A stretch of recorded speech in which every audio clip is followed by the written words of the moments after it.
So today I'm with my friend Kim Castell, whom you know from our previous documentaries.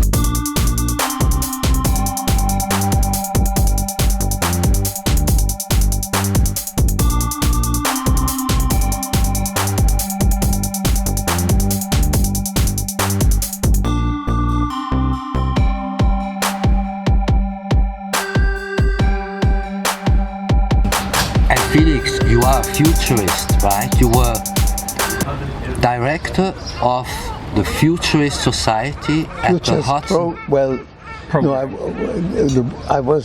Had no post in the World Future Society at the Hudson Institute, which was an advisor to governments. I was director of the Futures program, which studied alternative futures, what might happen, and made it available to firms, universities, research institutions on whether they paid us or not.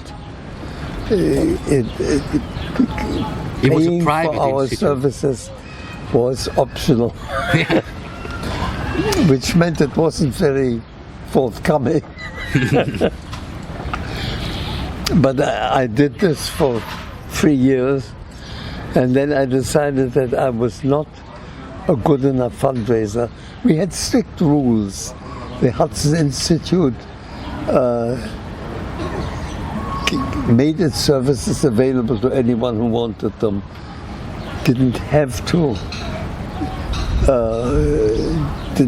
contribute. Yes. And I had to make that clear to potential donors. You don't have to, you get the same with us. It didn't work very well. Did John F. Kennedy... I think the man who followed me in the post, I knew he would cheat. And he would omit telling them that. And the Hudson Institute was much better off. It's very interesting. A friend of mine who was new at the Hudson Institute invited me to a celebration when they moved into new quarters on the Hudson River at Harmon on Hudson. And there I met Herman Kahn, and he spent half an hour with me. And there were people there were generals, admirals, people high in the government and so on. Herman Kahn was a founder, right? And he then said he had to make himself available to them. And I thought it was very charming of him. But he said, you must phone me next week. I didn't. I thought he was just being polite. But he called me. And he said, you promised to call me. And I said, oh, I think you meant it. I thought you were being... No, he said, I want to see you. When can you come out? So I came out and he offered me a job. And I said, I've just been offered a job by a big pharmaceutical company to be in charge of, from Paris headquarters, of all their operations in Europe, Africa and Asia. With a free apartment in Paris and free schooling for my children in English school and so on. And he said, I offer you half of what they offer you. And I took it.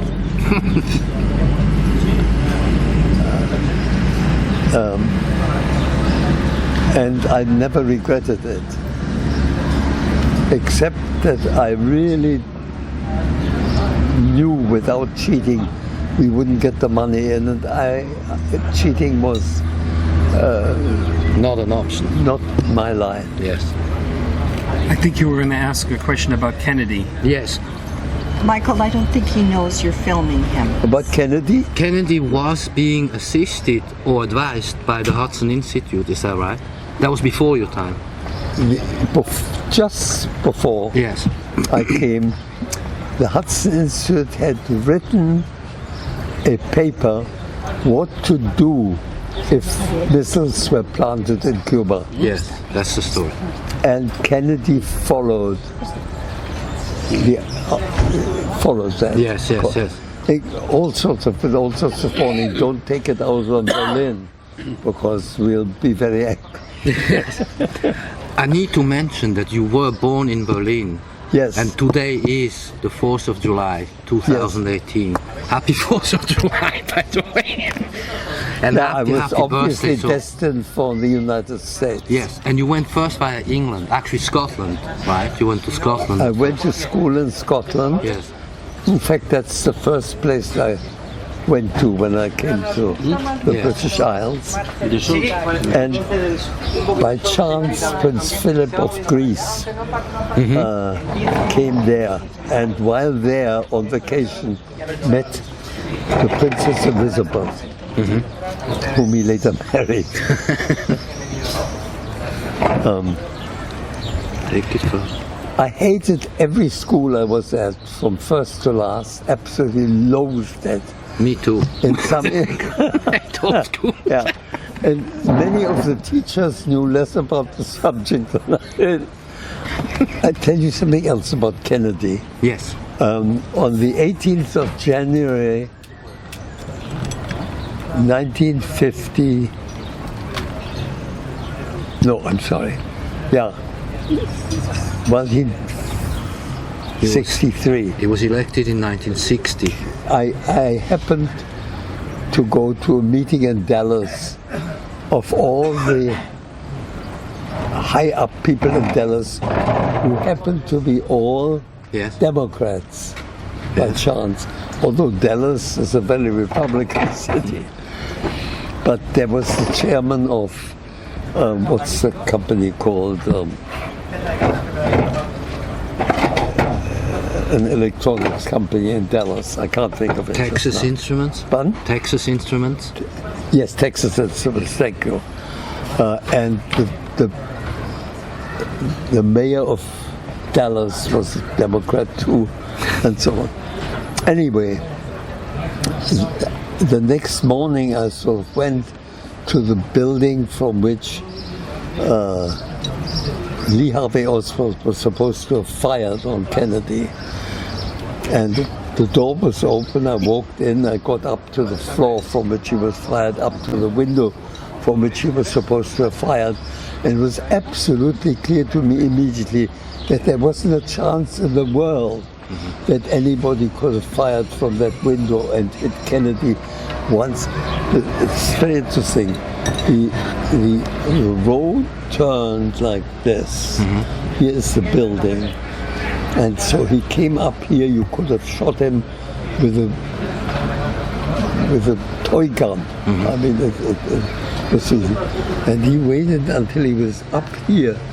And you could, from here, firstly you'd have to be a left-handed shooter, which Lee Harvey Oswald was not.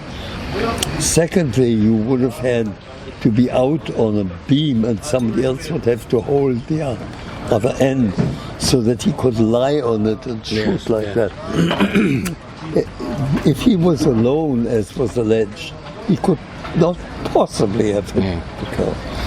So I knew it was all lies. I didn't know who was behind it. Shortly before President Johnson died, he was interviewed, I think, with the woman who worked for ABC. Andrea Mitchell? What? Andrea Mitchell? No. Walters? Barbara Walters?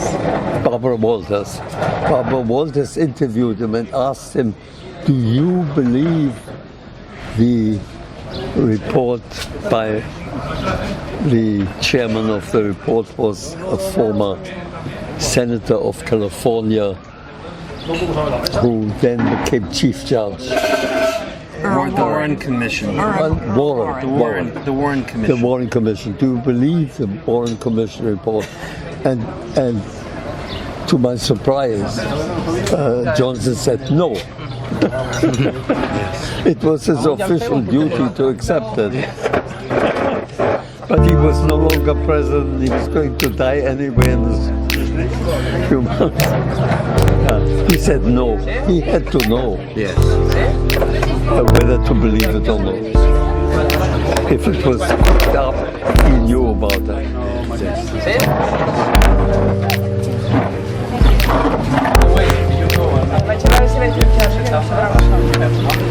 Okay.